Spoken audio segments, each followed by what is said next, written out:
जो खुद दरिया थे, उन्हें आज चंद बूंदों का प्यार है। छोड़ न देना उनको तन्हा इस भीड़ भाड़ की दुनिया में।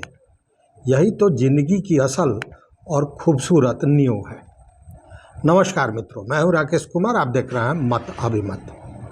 आज का यह वीडियो हमारे समाज की उस नींव के लिए है जिन्होंने अपनी पूरी जिंदगी हमारी खुशियों के लिए कुर्बान कर दी, यानी हमारे बुजुर्ग, हमारे सीनियर सिटीजन्स।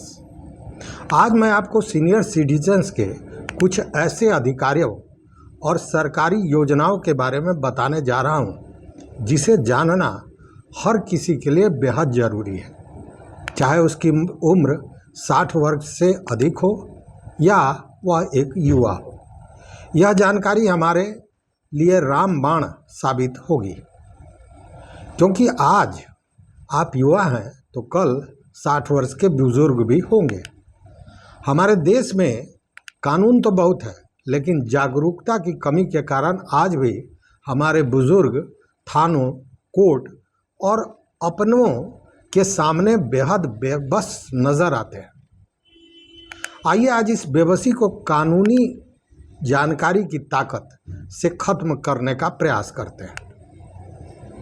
सबसे पहले तो यह साफ समझ लीजिए कि अगर देश में जिस भी महिला या पुरुष की उम्र 60 वर्ष या उससे अधिक हो जाती है, वह कानूनन सीनियर सिटीजन मतलब वरिष्ठ नागरिक कहे जाते हैं। चाहे आप गांव में रहते हो या शहर में, इससे कोई फर्क नहीं पड़ता है। अब बात करते हैं कि आपके फ़ायदे क्या क्या हो सकते हैं। अगर आप एक सीनियर सिटीजन हैं और एक वित्तीय वर्ष मतलब फाइनेंशियल ईयर में आपकी कुल आय 7 लाख तक, जो नया टैक्स रिजीम है उसके तहत, तो जो भी तय सीमा है उस पर आपको टैक्स में बड़ी राहत मिलती है। बहुत से लोग वित्तीय वर्ष का मतलब नहीं समझ पाते हैं, तो यहाँ ध्यान रखिए, हमारा फाइनेंशियल ईयर मतलब 1 अप्रैल से शुरू होकर अगले साल 31 मार्च को ख़त्म होता है। जैसे कि अभी वित्तीय वर्ष 2026-27 चल रहा है। इस समय में अपनी टैक्स छूट का लाभ आप ज़रूर उठाएं अगर आप सीनियर सिटीजन हैं तो। एक और बेहतरीन योजना है आयुष्मान कार्ड। अब बात करते हैं सेहत की, जो बुढ़ापे में सबसे बड़ी चिंता होती है। अगर आपकी उम्र 70 या उससे अधिक हो गई है तो सरकार की तरफ से आपको आयुष्मान कार्ड तुरंत बनवा लेना चाहिए, जो सुविधा सरकार ने दिया है। इस कार्ड के जरिए आपको हर साल 5 लाख तक का मुफ्त इलाज सरकारी और चुनिंदा प्राइवेट अस्पतालों में मिल सकेगा। सबसे बड़ी और अच्छी बात यह है कि 70 वर्ष से अधिक उम्र के बुजुर्गों के लिए इसमें कोई अमीरी गरीबी या आय, इनकम, सालाना आपका आय क्या है, ये कोई सीमा नहीं रखी गई है। चाहे आप सरकारी नौकरी से रिटायर हो गए हों या प्राइवेट जॉब करते रहे हों, अमीर हों गरीब हों, सारे लोगों के लिए आयुष्मान कार्ड निश्चित रूप से बनेगा, ऐसा प्रावधान किया गया। गांव में अक्सर देखा जाता है मित्रों कि बीमारी के वक्त लोग इलाज के लिए अपनी ज़मीन, जायदाद या जेवर बेच देते हैं और इस मुसीबत से बचने के लिए अपने घर के हर 70 वर्ष के ऊपर के बुजुर्ग का आयुष्मान कार्ड जरूर बनवाना चाहिए।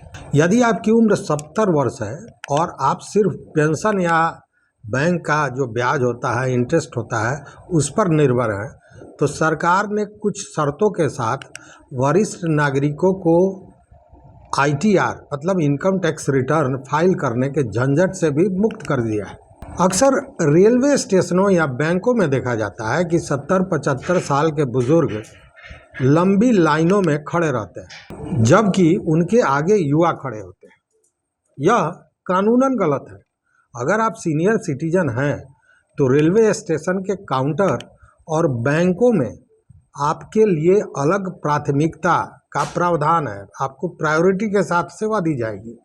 आप सीधे काउंटर पर जाकर अपना काम करवा सकते हैं, और अगर कोई कर्मचारी आपको मना करे तो सम्मानपूर्वक कहें कि मैं एक सीनियर सिटीजन हूँ वरिष्ठ नागरिक हूँ और यह मेरा कानूनी अधिकार है। अब यहाँ चुप रहने की ज़रूरत नहीं है, क्योंकि यहाँ जब तक आप जागरूक नहीं होंगे तब तक यह सेवा या लाभ जो आपको मिलना चाहिए मिल ना सकेगा। आज हमारे देश में वृद्धाश्रमों की संख्या बढ़ती जा रही है, जो कि बहुत दुखद है। कई बार बच्चे माता पिता की संपत्ति हड़प लेते हैं और उन्हें घर से भी निकाल देते हैं। ऐसे बहुत से मामले आपने देखे होंगे। ऐसे बुजुर्गों के लिए सरकार ने सीनियर सिटीजन एक्ट 2007 मतलब वरिष्ठ नागरिक भरण पोषण कानून बनाया है। अगर संपत्ति आपके नाम पर है जिसे आपने खुद कमाकर बनाया है, तो जब तक आप जीवित हैं उस संपत्ति के एकमात्र मालिक आप ही होंगे। आपके बच्चे आपके घर से आपको नहीं निकाल सकते। इसके अलावा कई लोगों को लगता है कि भरण पोषण मतलब ये जो मेंटेनेंस होता है, यह केस सिर्फ पति पत्नी पर ही कर सकती है, लेकिन ऐसा नहीं है। यह बिल्कुल गलत है। कानून के मुताबिक अगर बच्चे सक्षम होने के बावजूद अपने बुजुर्ग माता पिता को समय पर खाना, दवा, कपड़े या जो अन्य ज़रूरी खर्च है वो नहीं देते हैं, तो माता पिता अपने बच्चों के खिलाफ कोर्ट में मेंटेनेंस का केस दायर कर सकता है। मतलब भरण पोषण की मांग के लिए वो कोर्ट जा सकता है, उसका यह अधिकार है। अब एक बात और भी आती है कि अगर वह व्यक्ति कोर्ट जाता है तो स्वाभाविक है कि उसके लिए उसे खर्च चाहिए। तो अब आप कहेंगे कि हमारे पास तो खाने के पैसे नहीं, हम वकील की फीस कहाँ से देंगे। तो दोस्तों यहाँ भी एक प्रावधान है और यहीं पर लोग मात खा जाते हैं और दलालों के चक्कर में आकर अपनी जो बची खुची ज़मीन या जेवर या जो संपत्ति होती है उसको भी बेच देते हैं। और ऐसे बुज़ुर्ग जिनका कोई सहारा नहीं है उनको ऐसे दलाल अपनी चंगुल में फंसा लेकर उनकी बाकी बची हुई जो बची खुची संपत्ति होती है उसे भी ले लेते हैं। इसका बिल्कुल मुफ्त और सरकारी इलाज है मित्रों।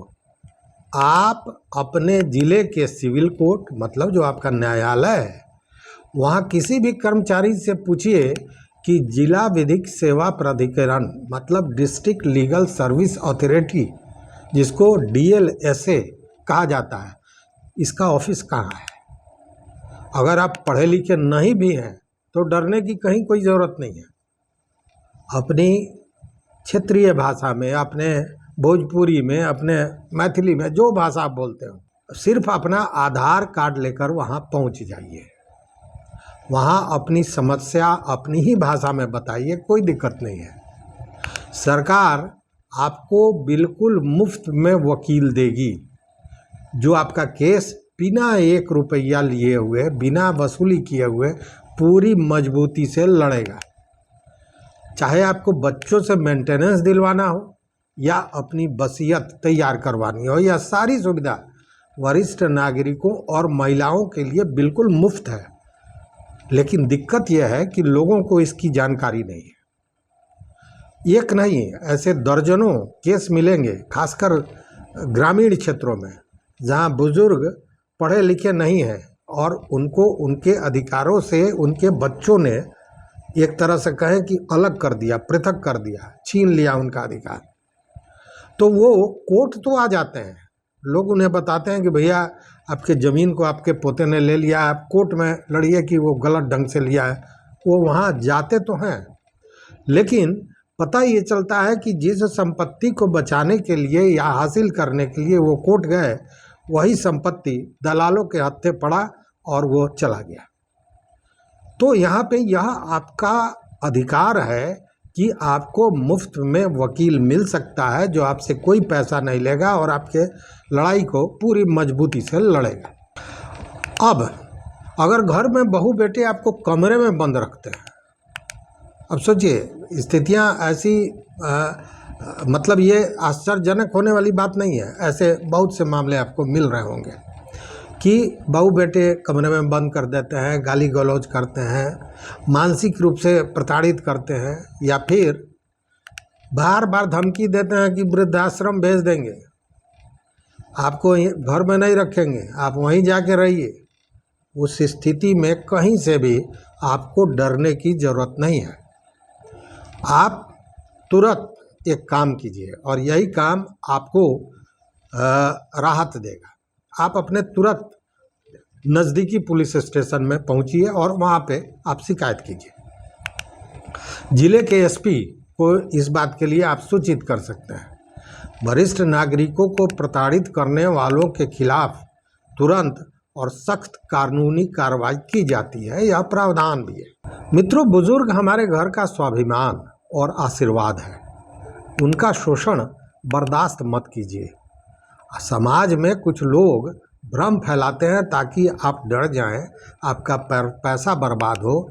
इसीलिए यहाँ जागरूक बनना बेहद ज़रूरी है और यह आम आदमी का कर्तव्य भी है कि आपके बगल में अगर किसी, आपके पड़ोस में किसी बुज़ुर्ग के साथ उसके अधिकारों का हनन होता है तो उस बुज़ुर्ग के साथ रहिए, उस व्यक्ति को सही जानकारी दीजिए, उसे जागरूक बनाइए।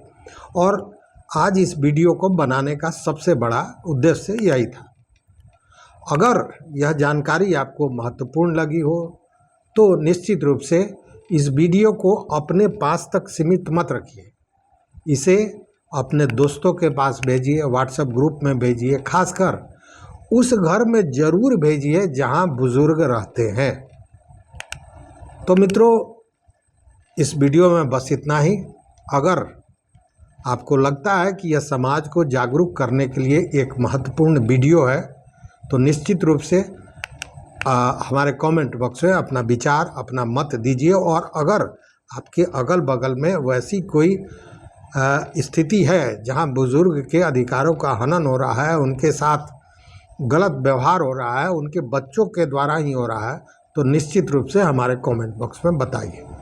अगर अब तक चैनल को सब्सक्राइब नहीं किया तो सब्सक्राइब कीजिए, लाइक कीजिए, दोस्तों के साथ शेयर कीजिए और अपना विचार जरूर दीजिए। बहुत बहुत धन्यवाद। कोटिशा आभार। जय हिंद।